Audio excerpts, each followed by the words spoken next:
लिख रहा हूँ मेरे अल्फाज, पाकिस्तान और ईरान को लड़वाने की कोशिश की जाएगी, फिर पाकिस्तान सऊदीया को लड़वाने की कोशिश की जाएगी, फिर पाकिस्तान और अफगानिस्तान को लड़वाने की पूरी हद्दुल वसा कोशिश की गई। आपके मीडिया पे बैठ के आप मुस्लिम ममालिक के खिलाफ बकवास कर लें, लोग कहेंगे बल्ले बल्ले बल्ले पाकिस्तान की सालमियत की बात हो रही है। ज़रा सा इंडिया, अमेरिका और इसराइल के खिलाफ बात करें ना तो कहेंगे हेट स्पीच फैला रहे हैं, या आप नफरत फैला रहे हैं।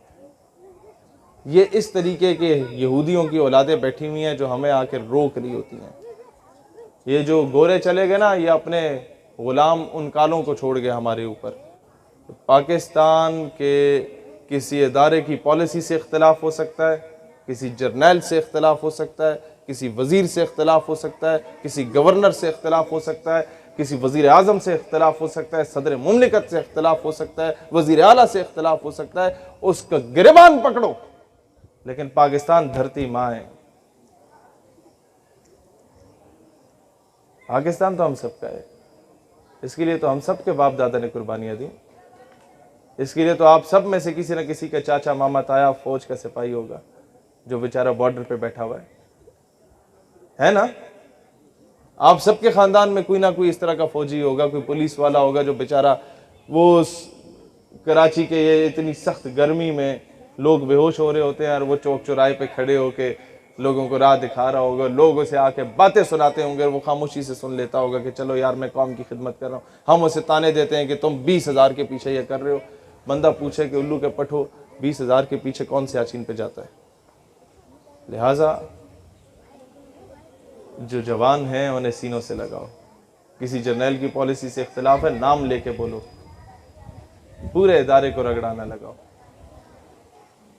क्योंकि उससे यही होता है कि जो वो बेचारा शहादतें दे के आ रहा होता है उसके जख्मों पे नमक छिड़कता है। जर्नैल को कोई फ़र्क नहीं पड़ता, कोई फ़र्क नहीं पड़ता। उसने वही रिटायरमेंट के बाहर दफ़ा हो जाना है मुशर्रफ की सूरत में, वहाँ जाके आराम से ज़िंदगी गुजारेगा। उसने जो किया, मैं उस चीज़ों में नहीं जाऊँगा, फिर ये फरिश्ते नाराज़ होते हैं, लेकिन मैं सिर्फ इतना बात कहना चाहूँगा कि पाकिस्तान से अगर मुझे मोहब्बत है तो इस वजह से नहीं है कि ये ख़िता ज़मीन है जहाँ में पल्ला बड़ा, जहाँ में पैदा हो गया, नहीं। मुझे इससे मोहब्बत है तो इस वजह से है कि ये वो वाहिद रियासत है, रियासत मदीना के बाद, जो इस्लाम के नाम पे हासिल की गई। लिहाजा हम इख्तिलाफ हुकूमत से होगा, हुकूमत का गिरबान पकड़ेंगे और उसको उठा के बाहर फेंकेंगे और अपने बच्चों की तरबियत करके उनको सियासत में लाएं, अपने बच्चों की तरबियत करके उन्हें ब्यूरोक्रेट बनाएं, अपने बच्चों की तरबियत करके उन्हें आर्मी ऑफिसर बनाएं, उन्हें इंजीनियर डॉक्टर बनाएं, उन्हें अच्छा आलिम बनाएं, उन्हें मेन स्ट्रीम में लाएं।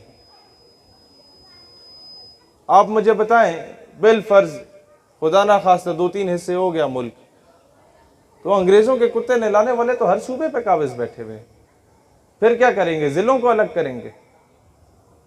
मेरी बात समझ आ रही है आप लोगों को? ये नवाब वडेरे तो वही बैठे हुए हैं। उन्होंने तो आपको बलूचिस्तान में भी महरूम रखा, उन्होंने आपको पंजाब में भी महरूम रखा। पंजाब आपको क्या लाहौर नजर आता है सिर्फ? साउथ पंजाब चले किसी दिन मेरे साथ, आप बलूचिस्तान के जुल्म भूल जाएंगे। वहां के जो जाबिर और जालिम नवाब वडेरे अपने अवाम के साथ वो सलूक करते हैं। इंटीरियर सिंध चले कभी मेरे साथ, वहां के जो ये जालिम नवाब वडेरे हाल करते हैं ना, वहाँ की मासूम औरतों के साथ, बेचारियों के साथ, जो भट्टों पे काम करती हैं, जो बेचारी वहाँ वो लोगों की गंदमों को काटने के लिए काम कर रही होती हैं। आप भूल जाएंगे कि बलूचिस्तान में क्या हो रहा है। हर जगह की एक अपनी तवील दास्तान है। लेकिन मसला सिर्फ ये, एक बात याद रखना, कभी भी कोई नवाब वडेरा आपको अपना कमी नहीं बनाएगा जब तक आप खुद उसके गिटों में नहीं बैठेंगे, मैंने दाने दे दो, मुझे दाने दे दो जी, मेरी रोजी रोटी लग जाए। अपनी हक हलाल की 2 वक्त की रोटी कमाएं, नवाब वडेरे की ग़ुलामी को लात मारें। ठीक है, थोड़ी मुश्किल होगी, लेकिन यह है कि कम से कम तुम्हारी बेटियों की इज्जत बची रहेगी। आज डॉक्टर आफिया की वालदा ने हमें सिर्फ एक बात की थी कि बेटा मुस्तकबिल में किसी मकाम पे पहुंचे ना तो कर्जा नहीं लेना कभी। तो मुझे फ़ौरन समझ आ गई कि अगर मैं किसी को कर्जा देता हूँ तो मैं एक्सपेक्ट करता हूँ कि मेरे बूट भी पॉलिश करो, मेरी गाड़ी पे भी कपड़ा मारो, मैं तुम्हें लात मारूँ, तुम्हारी जरूरत नहीं होनी चाहिए बात करने की। इसी तरीके से जब अमेरिका आपको कर्जा देता है तो वो रेमंड डेविस की सूरत में आपके बच्चों का भी कत्ल करता है और बाइज्जत बरी हो जाता है। वो कर्नल जोसेफ की सूरत में आपके बच्चों को अपनी गाड़ी के नीचे कुचल देता है और बाइज्जत बाहर दफा हो जाता है। और वो आफिया सिद्दीकी की सूरत में आपकी बेटी को उठा के भी चला जाता है और आपकी जरूरत नहीं होती बात करने की। कर्जा इतनी बड़ी गंदी चीज़ है। तो मुल्क की सतह पे कर्जा ना लेना ये हम हुकूमत से इम्प्लीमेंट करवाएंगे, लेकिन ये नवाबों वडेरों की गुलामी से निकलना ये आप लोगों पर है। अपने MNA MP आए उन्हें को हमारी गली में नलका लगाओ, अगर वो आके लगा देता है और कहता है मुझे वोट दो, तो उससे सिर्फ ये बोलो भाई नलका लगे ना लगे हमें इससे गर्ज नहीं है, गली पक्की हो ना हो हमें इससे गर्ज नहीं है, हमें स्टाम्प पेपर पे लिख के दे दो कि तुम डॉक्टर आफिया सिद्दीकी को वापस लाओगे या नहीं लाओगे। मुझे बताया ना, कौम की इज्जत जो है, मैं आपसे बहुत सिंपल सी मिसाल देता हूँ। हमें आके उल्लू के पट्टे बताते हैं कि जी हमने आफिया सिद्दीकी बाहर दे दी तो हमने पैसे भी तो बड़े लिए, पाकिस्तान तरक्की भी तो किया, हमने बड़े मेगा प्रोजेक्ट्स किए। बंदा आपसे बोले जी अपनी बेटी मुझे दे दो, मैं उसके साथ जुल्म ज्यादती करूं और तुम्हें मैं 2 करोड़ दे दूं, तुम्हारे पास तो 2000 भी ना हो, और आप 2 करोड़ का बड़ा बंगला ले लें, गाड़ी ले लें, सारा कुछ कर लें, ऐशी करें, क्लब्स बार्स में जाएं, तो क्या दुनिया आपको इज्जतदार शहरी कहेगी? वो कहेंगे बेगैरत है, बेटी की दलाली कर रहा है। तो आज मुझे बताएं ना, पाकिस्तान अगर तरक्की कर भी ले अमेरिका से टक्के लेके, तो लोग तो हमें यही कहेंगे कि बेगैरत हो गए हो, बेटी की दलाली कर रहे हो आफिया सिद्दीकी को बेच के। अफसोस की बात यह है कि आपके कराची से उसको उठाया गया डॉक्टर आफिया सिद्दीकी को, लेकिन दुख इस बात का है कि कराची ने वो रिस्पांस नहीं दिया। रिस्पांस तो मुझे दुख है कि पाकिस्तान ने पूरे कोई नहीं दिया। उम्मत मुस्लिमा का मामला है। उनकी वालदा कहती हैं, मैं आखिरी बात करके इजाज़त चाहता हूँ, बारिश का भी वक्त है।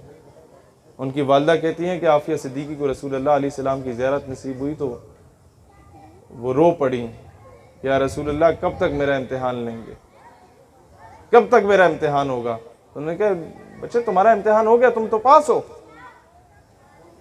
तो कहते हैं कैसे पास हो, ये तो मुझ पे जुल्म कर रहे हैं, अदालतों में नंगा करके पेश करते हैं और कहते हैं कि कुरान पाक के ऊपर चल के आओ अमेरिका में। कब तक इम्तिहान होगा?